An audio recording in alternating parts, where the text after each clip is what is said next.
மாலா அந்த தெருவில் இருந்த தையல் கடையை நடத்தி வந்தாள். காலையில் கடையை திறந்தால் இரவு வரை வேலை. வாழ்க்கை முழுவதும் உழைப்பாகவே இருந்தது. பல வருடங்களாக தனது கனவுகளையும் ஆசைகளையும் ஒதுக்கி வைத்து வேலைக்கும் பொறுப்புகளுக்கும் மட்டுமே முக்கியத்துவம் கொடுத்து வந்தாள். அதே தெருவில் அருணின் வெல்டிங் ஒர்க் ஷாப் இருந்தது. வயது 30. உழைப்பால் வளர்ந்தவன். வேலைக்காக அனைவராலும் மதிக்கப்பட்டாலும் தனிப்பட்ட வாழ்க்கையில் அவனுக்கு ஒரு வெறுமை இருந்தது.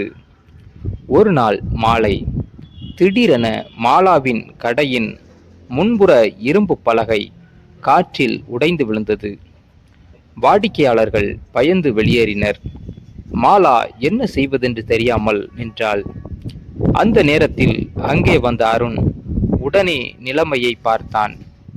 அக்கா, ஓ மாலா, நீங்கள் கவலைப்படாதீங்க, நான் பார்த்துக்கொள்கிறேன். அவன் உடனே தனது கருவிகளை எடுத்து வந்து வேலைக்கு இறங்கினான். மாலா அமைதியாக அவனை பார்த்து கொண்டிருந்தாள். 1 மணி நேரம் கழித்து வேலை முடிந்தது. இப்போது பாதுகாப்பாக இருக்கிறது என்றான் அருண். எவ்வளவு பணம் தர வேண்டும்? அருண் சிரித்தான். இந்த தெருவில் இருக்கும் நல்ல மனிதர்களிடம் பணம் வாங்கும் பழக்கம் எனக்கு இல்லை. அந்த பதில் மாலாவின் மனதில் நீண்ட நேரம் ஒலித்து கொண்டே இருந்தது. அதன் பிறகு இருவருக்கும் நட்பு உருவானது. ஒவ்வொரு நாளும் காலை வேலைக்கு வரும்போது அருண் கடையை நோக்கி புன்னகைப்பான். மாலாவும் பதிலுக்கு புன்னகைப்பாள். அந்த சிறிய புன்னகைகள் மெதுவாக உரையாடல்களாக மாறின. ஒரு நாள் மதிய நேரத்தில் கடையில் யாரும் இல்லாத போது அருண் வந்தான். தேநீர் குடிக்க வருவீர்களா? வேலை இருக்கிறது, 5 நிமிடம் மட்டும். இறுதியில் மாலா சம்மதித்தாள். அவர்கள் அருகில் இருந்த சிறிய தேநீர் கடையில் அமர்ந்தனர். முதலில் சாதாரணமான பேச்சுகள், பிறகு வாழ்க்கையை பற்றிய உரையாடல்கள். அன்றுதான் அருணுக்கு மாலாவின் கடந்த காலம் தெரிந்தது.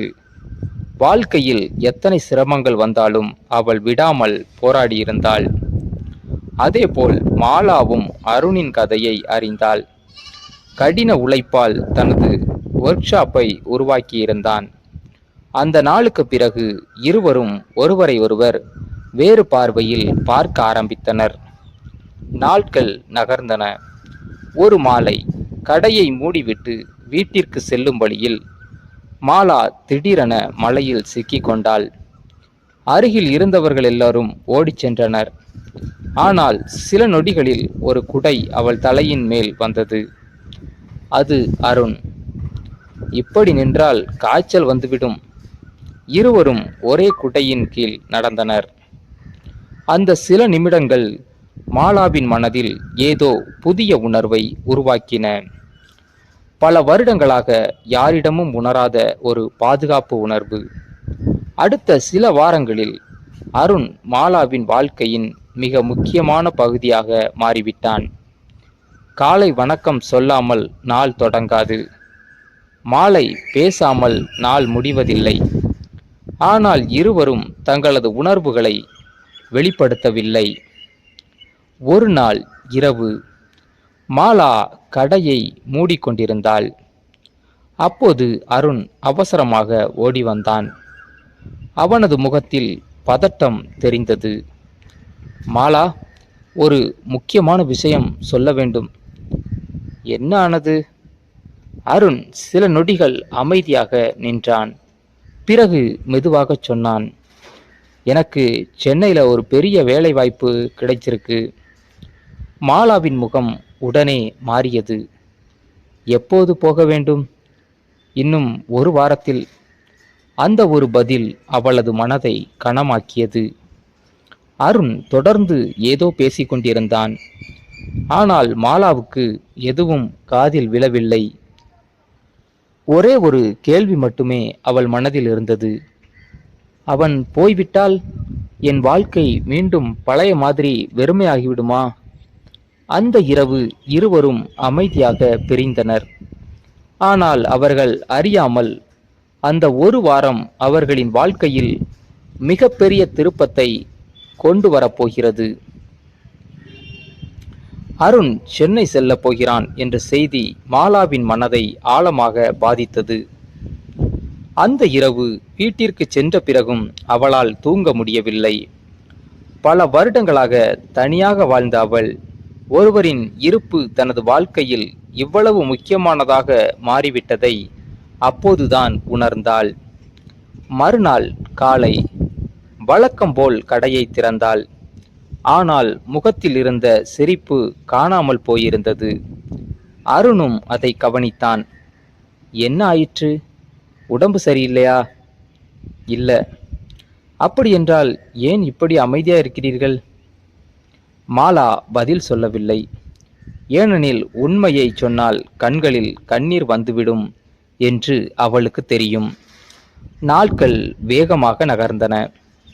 சென்னை செல்ல இன்னும் 3 நாட்கள் மட்டுமே இருந்தன. அருண் தனது வேலைகளை முடிப்பதில் பிஸியாக இருந்தான். ஆனால் அவனது மனமும் அமைதியாக இல்லை. மாலாவிடமிருந்து பிரிவது அவனுக்கும் எளிதாக இருக்கவில்லை. ஒரு மாலை அவன் திடீரென கேட்டான், நான் போன பிறகு என்ன மறந்துவிடுவீர்களா? மாலா சிரிக்க முயன்றாள். அவ்வளவு எளிதா? அப்படியென்றால் சில மனிதர்களை மறக்க முடியாது. அந்த பதிலை கேட்டவுடன் அருணின் கண்களில் ஒரு சிறிய மகிழ்ச்சி தோன்றியது. ஆனால் இருவருமே தங்கள் மனதில் இருந்த உண்மையான உணர்வுகளை இன்னும் சொல்லவில்லை. இறுதியாக அந்த நாள் வந்தது. அடுத்த நாள் காலை அருண் சென்னை புறப்பட வேண்டும். அன்று இரவு ஒர்க் ஷாப்பை மூடிய பிறகு அவன் நேராக மாலாவின் கடைக்கு சென்றான். கடை மூடப்பட்டிருந்தது. அவன் சிறிது நேரம் காத்திருந்தான். பிறகு அருகில் இருந்த ஏரிக்கரைக்கு நடந்து சென்றான்.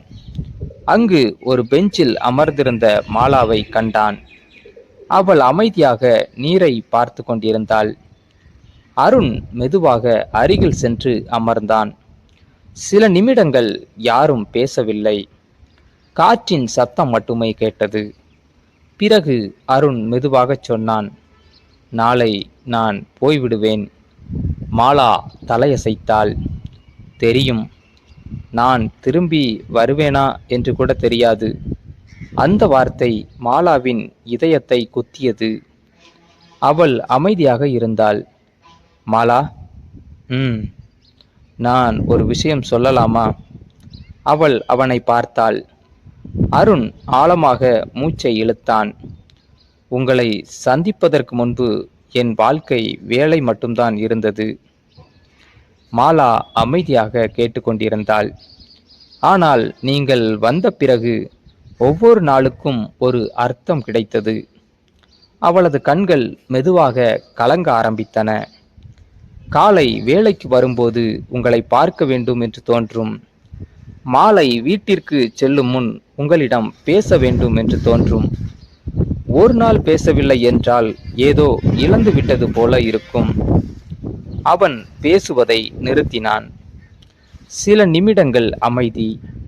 பிறகு மெதுவாக சொன்னான், நான் உங்களை மிகவும் மதிக்கிறேன், மிகவும் விரும்புகிறேன். மாலாவின் கண்களில் கண்ணீர் வழிந்தது. பல நாட்களாக அவள் மனதில் அடைத்து வைத்திருந்த உணர்வுகள் அந்த நொடியில் வெளிப்படத் தொடங்கின. நீங்கள் போகப் போகிறீர்கள் என்று சொன்ன நாளிலிருந்து எனக்கு ஒரு விஷயம் புரிகிறது. அருண் அவளை பார்த்தான். என்ன? நீங்கள் இல்லாத வாழ்க்கையை என்னால் நினைத்து பார்க்க முடியவில்லை. அருணின் முகத்தில் மெதுவாக ஒரு புன்னகை தோன்றியது. அந்த இரவு இருவரும் நீண்ட நேரம் பேசினர். எதிர்காலம் பற்றி, கனவுகள் பற்றி, பயங்கள் பற்றி அனைத்தையும் பகிர்ந்து கொண்டனர். பிறகு அருண் திடீரென சொன்னான், ஒரு விஷயம் முடிவு செய்துவிட்டேன். என்ன? நான் சென்னைக்கு போகவில்லை. மாலா அதிர்ச்சி அடைந்தாள். ஏன்? ஏனெனில் பணத்தை விட முக்கியமான சில விஷயங்கள் வாழ்க்கையில் இருக்கின்றன. ஆனால் அது ஒரு பெரிய வாய்ப்பு அல்லவா? ஆம். அப்படியிருந்தும் அருண் சிரித்தான். வாய்ப்புகள் மீண்டும் வரும். ஆனால் மனதிற்கு நெருக்கமான மனிதர்கள் எப்போதும் கிடைக்க மாட்டார்கள். மாலாவின் கண்களில் மீண்டும் கண்ணீர் தோன்றியது. ஆனால் இந்த முறை அது மகிழ்ச்சியின் கண்ணீர். 1 வருடம் கழித்து அந்த தெருவில் பல மாற்றங்கள் நடந்திருந்தன. மாலாவின் தையல் தொழில் வளர்ந்திருந்தது. அருணின் ஒர்க் ஷாப்பும் பெரியதாக மாறியிருந்தது. இருவரும் சேர்ந்து பல கனவுகளை நனவாக்கியிருந்தனர். ஒரு மாலை அவர்கள் முதலில் சந்தித்த அதே தெருவில் நடந்து கொண்டிருந்தனர். சூரியன் மறைந்து கொண்டிருந்தான். மாலா மெதுவாகச் சொன்னாள், அன்று அந்த இரும்பு பலகை உடையாமல் இருந்திருந்தால். அருண் சிரித்தான். அப்படியிருந்தாலும் விதி நம்மை சந்திக்க வைத்திருக்கும். இருவரும் சிரித்தனர். சில உறவுகள் தற்செயலாக தொடங்கலாம்.